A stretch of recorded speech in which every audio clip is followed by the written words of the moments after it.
अस्सलाम वालेकुम। अख्तरुल ईमान साहब के हार का अगर कोई जिम्मेदार है तो वह लोग हैं जो चुनाव में अभिकर्ता बने हुए थे, चुनाव के प्रभारी बने हुए थे, जो बाहरी लोग थे। बाहरी लोगों का तालमेल वो लोकल कार्यकर्ताओं से नहीं मिल पाता था। ज्यादातर अख्तरुल ईमान साहब के व्यवस्थापक जो चुनाव के थे वो जनाब आदिल हसन साहब थे। तो आदिल हसन साहब कार्यकर्ताओं को गाली गलौज करते थे, इश्तियाक साहब कार्यकर्ताओं की वैल्यू नहीं देते थे। अख्तरुल ईमान से बेपनाह मोहब्बत करने वाले लोग फिर भी डटे रहते थे, लेकिन अपनी जात से। साथियों, इस चुनाव में जो हार हुई इसका अगर कोई जिम्मेदार है तो वो आदिल हसन साहब और इश्तियाक साहब है, क्योंकि मैंने पहले भी इशारा किया था कि ये चुनाव ये दोनों मिलकर उनको हरा देंगे, और अंततः वही हुआ। इन दोनों ने अख्तरुल ईमान साहब को किशनगंज का रन हरा दिया। ये हार अख्तरुल ईमान साहब की नहीं बल्कि किशनगंज के लोगों की थी।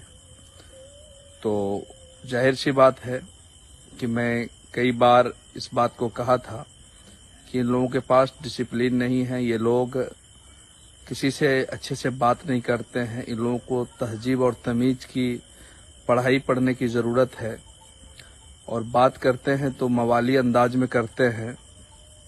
ये नहीं होना चाहिए। संगठन की जिम्मेदारी अख्तरुल ईमान साहब को एक सूझबूझ वाले लोगों को देना चाहिए। उनकी ही टीम में बहुत सारे लोग ऐसे हैं, इश्तियाक साहब हैं, जो आदिल हसन साहब हैं, उनके साथ उनसे सीनियर बहुत सारे नेता किशनगंज में मौजूद हैं। आपको बता दूं कि इसहाक साहब भी कोषाध्यक्ष हैं, वहाँ बिहार प्रदेश के हैं, लेकिन बिहार प्रदेश के कोषाध्यक्ष होने के बावजूद उनका कोष से तो कोई लेना देना रहता नहीं है। ये टोटल MIM को प्राइवेट लिमिटेड कंपनी की तरह आदिल हसन और इश्तियाक साहब चलाते हैं, और अख्तरुल ईमान साहब को इतना बड़ा नुकसान करा गए, सीमांचल के लोगों को इतना बड़ा नुकसान करा गए।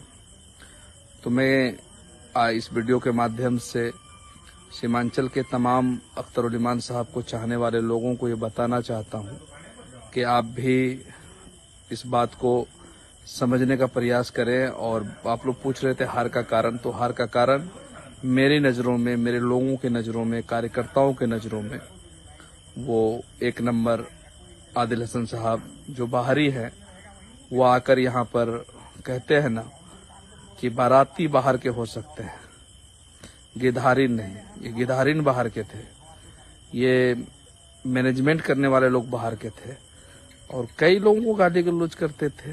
तो ये सब इस हार का जिम्मेदार आपको मैं बता दिया किसकी जिम्मेदारी है। और आगे MIM एक अच्छी लड़ाई लड़ रही है, और अख्तरुल ईमान साहब को सब लोगों को सपोर्ट करना चाहिए। अख्तरुल ईमान साहब बेबाक आवाज़ हैं बिहार के, और बेबाक आवाज़ को हमेशा आवाज़ बुलंद करने की ताकत आवाम को देनी चाहिए। तो अख्तरुल ईमान साहब के हार से मैं गमज़दा हूँ, और मेरे साथ मेरे चाहने वाले लोग गमज़दा हैं। बहुत गमगीन हुआ जिस दिन हार की खबर सुनी। तो इंशाअल्लाह अख्तरुल ईमान साहब आप घबराइए नहीं, आपके साथ सीमांचल की जनता है। अस्सलाम वालेकुम।